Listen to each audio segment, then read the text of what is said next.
Hello and welcome to Lady Applejack Speaks VA, a VA channel here on YouTube that focuses on the Netflix series that we know and love as Stranger Things. Oh, hiccup, maybe false alarm. Okay, good. We're on a roll. Hi, welcome back. We have another episode for Series 2, Why Can't This Be Love, that focuses on the storyline of Eddie Munson and Liz Hargrove, original character that I created. Liz Hargrove is the younger biological sister of Billy Hargrove. So yeah, Series 2, Episode 12. We are picking up where we left off on Episode 11. What can I tell you about this particular episode? Well, first off, it takes place October 13th, 1985, which fell on a Monday. This is shortly after the homecoming dance and the events that took place the next day on the Sunday. I'm not going to say. I think we all know. So, yeah. This episode is rated PG-13 for strong language, mentions of drugs, and there is a trigger warning regarding mentions of sexual assault and physical violence. So keep that in mind. If you guys need another episode summary, that's okay. All you have to do is message me on Instagram saying that you need an episode summary for Series 2, Episode 12, and I'll be happy to provide that. The title of this particular episode is There Will Be Sad Songs by Billy Ocean. So, that was released in 1986, according to some of the research I got, and I just thought it was a fitting title. With this particular episode, you have 4 voices and 2 different perspectives. So you're going to see dialogue from Billy Hargrove, Eddie Munson, Liz Hargrove, and Neil Hargrove, the father to Billy and Liz. In terms of the narrative, where you could either think of it as internal dialogue or fourth wall, you're going to see Eddie Munson and Liz Hargrove. That's it. So that's where we're going with this. And without further ado, the opening is going to be Eddie's perspective with some dialogue. So yeah, we'll start there. And actually, before we start with the episode, I have a quote that is prefacing it. So yes, enjoy. There are too many inexplicable things around us. Horrors, threats, mysteries that draw you in and then inevitably disenchant you. Back to the predictable and humdrum. The prince is never going to come. Everybody knows that. And maybe Sleeping Beauty's dead. Anne Rice, the vampire Lestat.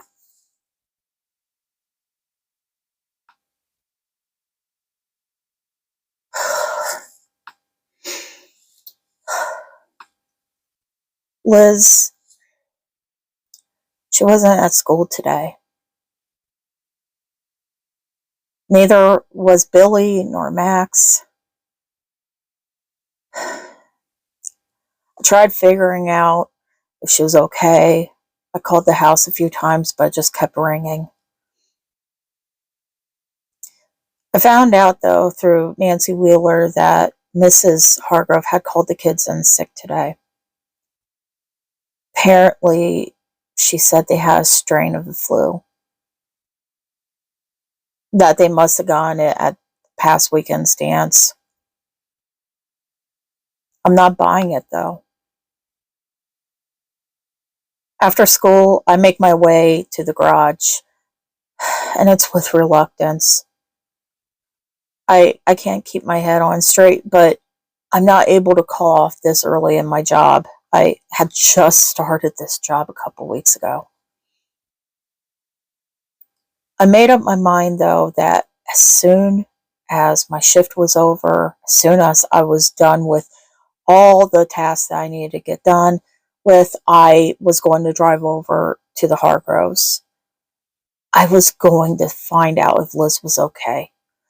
I didn't care what time of day it was. I didn't care what obstacle would be in my way.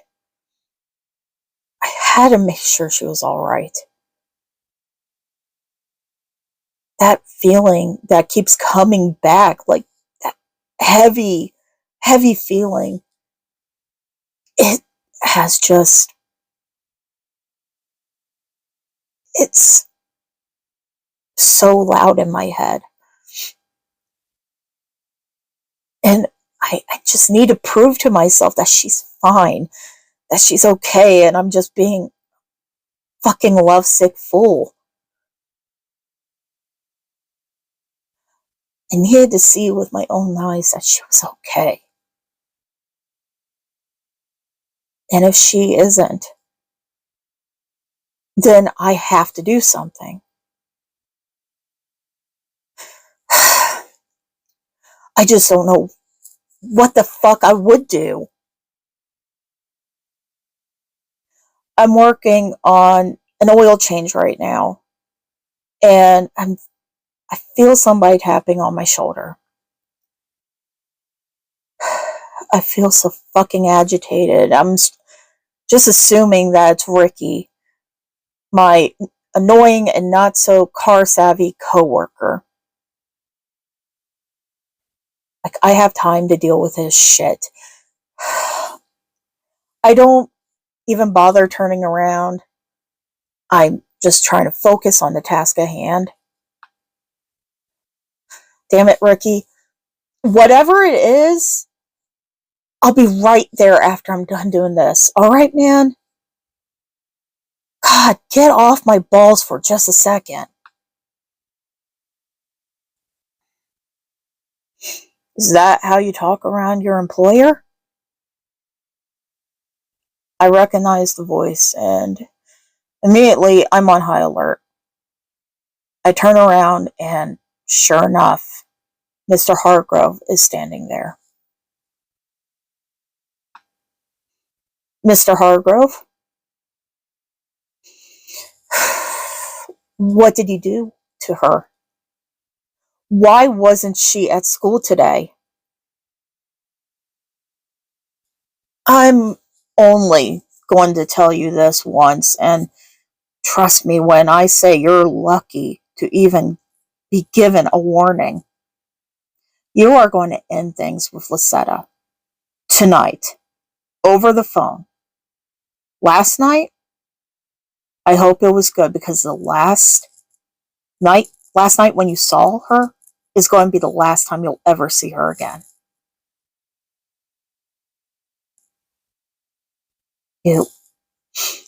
You can't do this. You can't keep us apart. Where is she? What did you do to her? It's a little too late to be concerned about her well-being now. What did you... Her father reaches out and grabs me by the front of my shirt, dragging me away from the car and slamming me against the wall. His eyes are menacing. I look around to see if anybody sees this. It's just the two of us in this fucking garage. Conveniently, no witnesses. I guess I didn't make myself clear now, did I? Let's try this again. You are never to speak to Lisetta again. You are not to look at her. You are not to think of her. You set foot on my property. I have every right to protect it. Think long and hard about what I just said, Mr. Munson. I have every right to protect my property.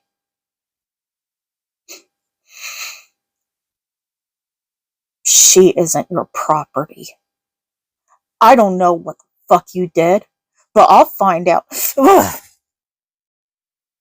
He slams me into the wall again, harder than the last time. You're going to break things off with her tonight, over the phone. And you're not going to be sweet about it. You're going to break her heart. You're going to destroy any sort of love that she may have left for you.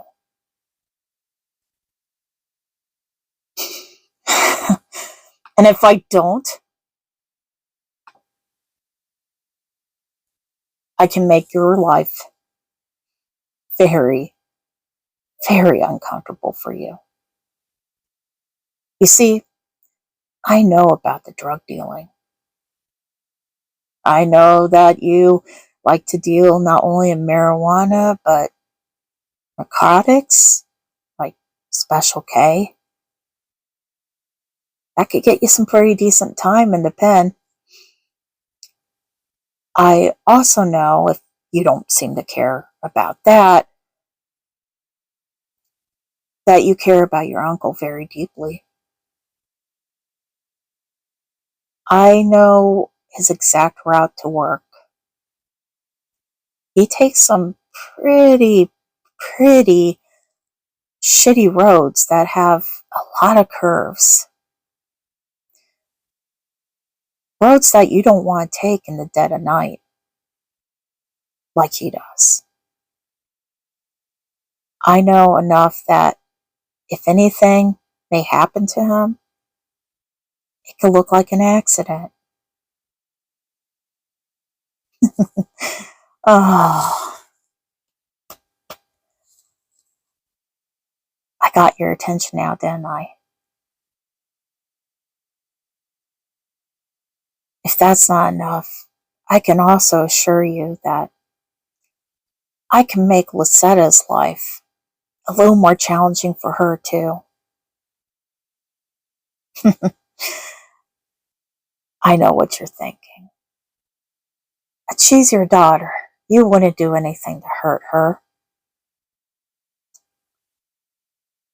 You honestly think I care about her well-being?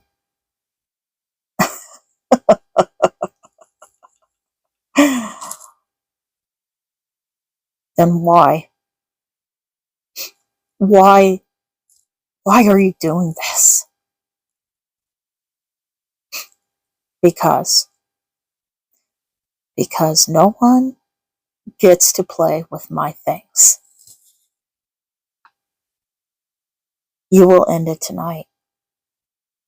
I will be here at 7 o'clock. I will listen to every single word you have to say to her. So you better make it good. Because if you don't, she's going to suffer by my hand. And don't you even think about going to the cops. I'm buddies with all of them. And who are they going to believe? Me? Someone upstanding in this community that is a leader inside the church? Or just some scumbag stoner? I avert my eyes from his, knowing that I have lost the battle. I don't have any aces in my pocket to fight this. I don't know what he's done or what he's planning on doing to Liz, but I wasn't about to risk her suffering any further because of my stubborn streak. I had no choice. And her father knows it as he smirks at me. I knew you had some brains in that head of yours. Good. Like I said, I'll be back at 7 o'clock, and I'll be listening as you make that call. Pleasure doing business with you, Mr. Munson. Later that night, Liz's point of view.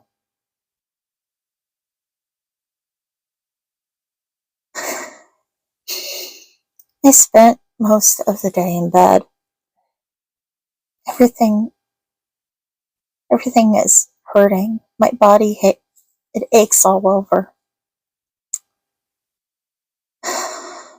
This morning I accessed my stomach, and it's horribly bruised. So bruised, in fact, I could see the prints of my father's boots.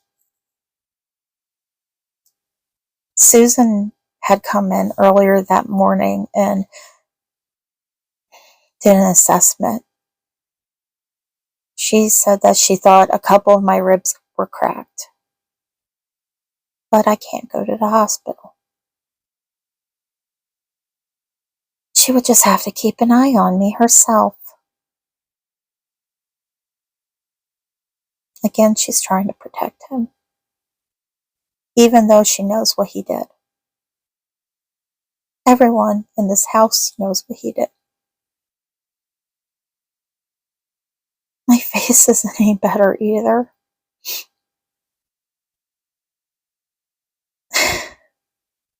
It hurts so bad. And no amount of makeup is ever going to cover it. I'll probably at least have to miss a week of school and a week of work. Being trapped in here like a rat. Susan called off work today, per Neil's demand. I needed someone there to keep me on watch. Not for my broken condition, but to make sure I didn't make a call or try to run away. Like I could run away. Every damn bone and muscle in my body hurts. She claims that she feels so bad, that it's just terrible, terrible what her Neil did to me. She feels helpless. I hate her. I hate her so much. And I hate Billy. I hate him so much. Billy. My brother, my first best friend, is a traitor. He thought that I was asleep when he came into my room last night, covering me up with a blanket before kneeling down beside my bed, stroking the small spot on the back of my head where Neil had jerked out my hair and left a bloody, mangled mess. I didn't say anything, though. Liz. And fuck. I'm so sorry. I didn't think.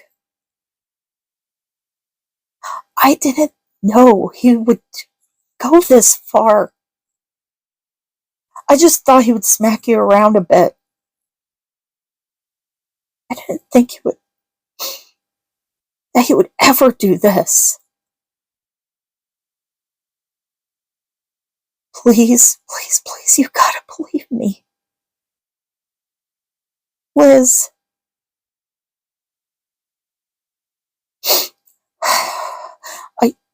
I don't know. I don't know what to do. I don't know what you want me to do. He's getting worse, I know. He's fucking crazy.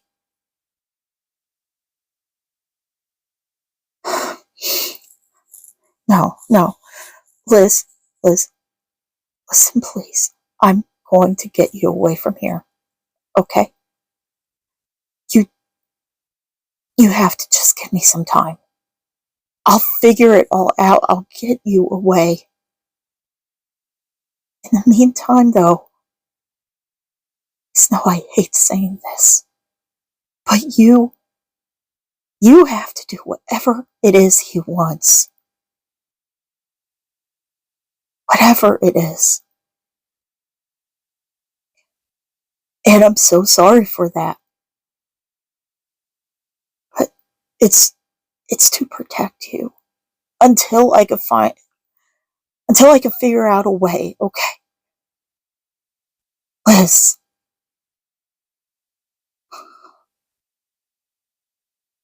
I love you.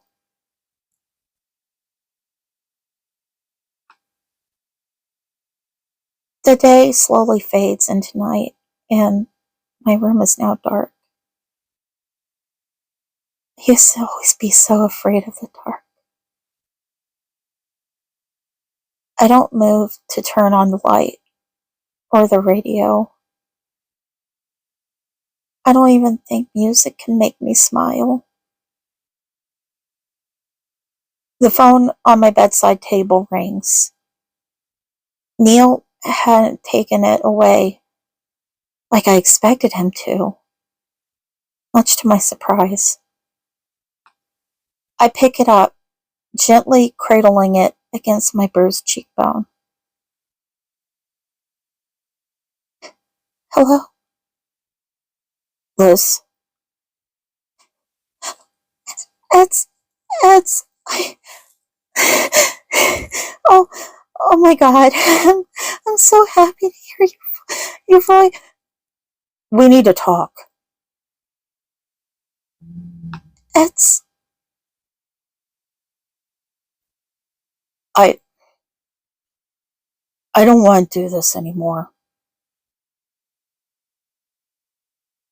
It's, what, why? What? Stop calling me that. I'm not Ed's. Not to you.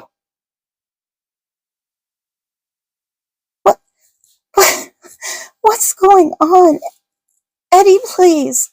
Is it my dad? If it's my dad, Eddie, I was thinking we could, I don't know, we could get help. We could go to the police, or we could leave. We can run away to Chicago like you were. I don't want you.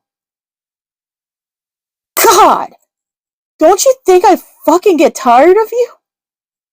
Tired of you riding my ass about your little problems? I'm tired of you not wanting to let people know that we are even together. I'm sick of the dramatics from you. It's over. You don't mean that. Stop calling me that. Please. Eddie, please just listen to me. We can, please just listen. Promise me, please just. I don't want you.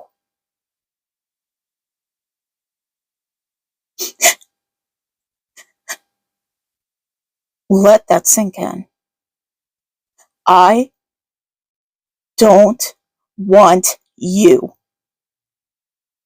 You're just a way to waste some time. You don't. You don't. Eddie, you said you loved. Do you really believe everything a guy tells you? Are you that fucking dumb? Look, do yourself a solid. There are no such things as fairy tales. There are no happily ever afters.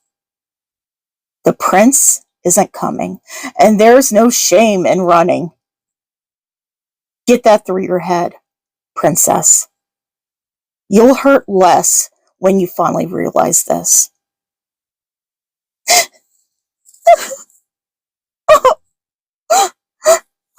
What did he do to you?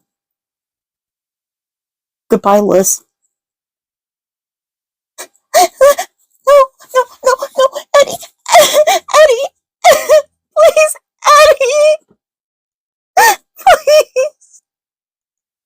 Please don't leave me too.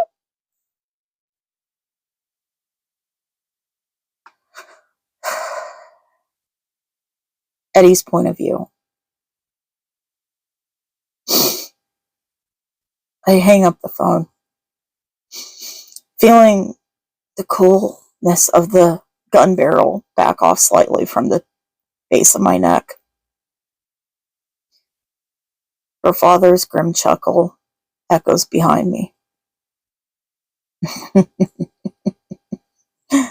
I like the theatrics, kid. You did it. You destroyed her.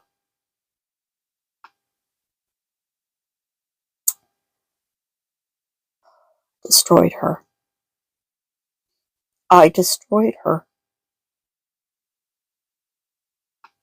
I could hear it in her voice.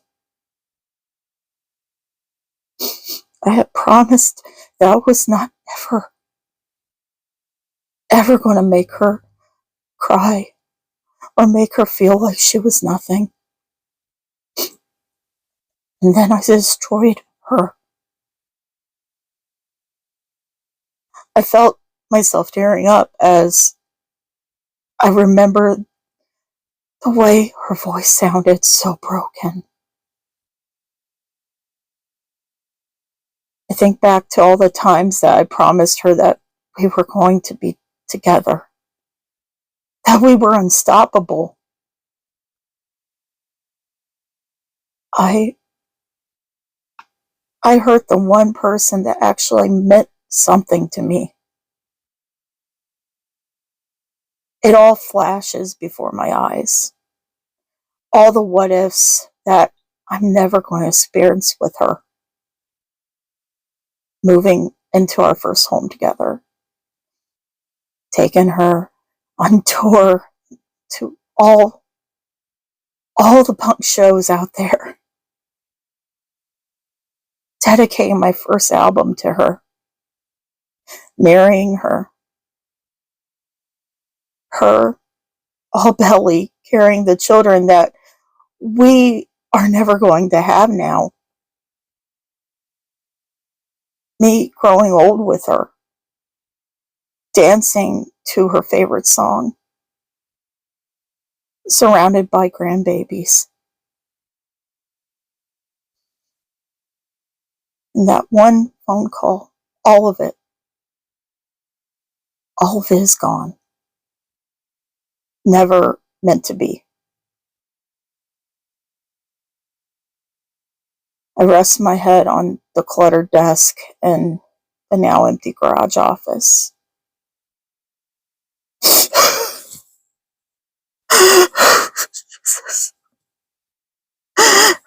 I'm so sorry.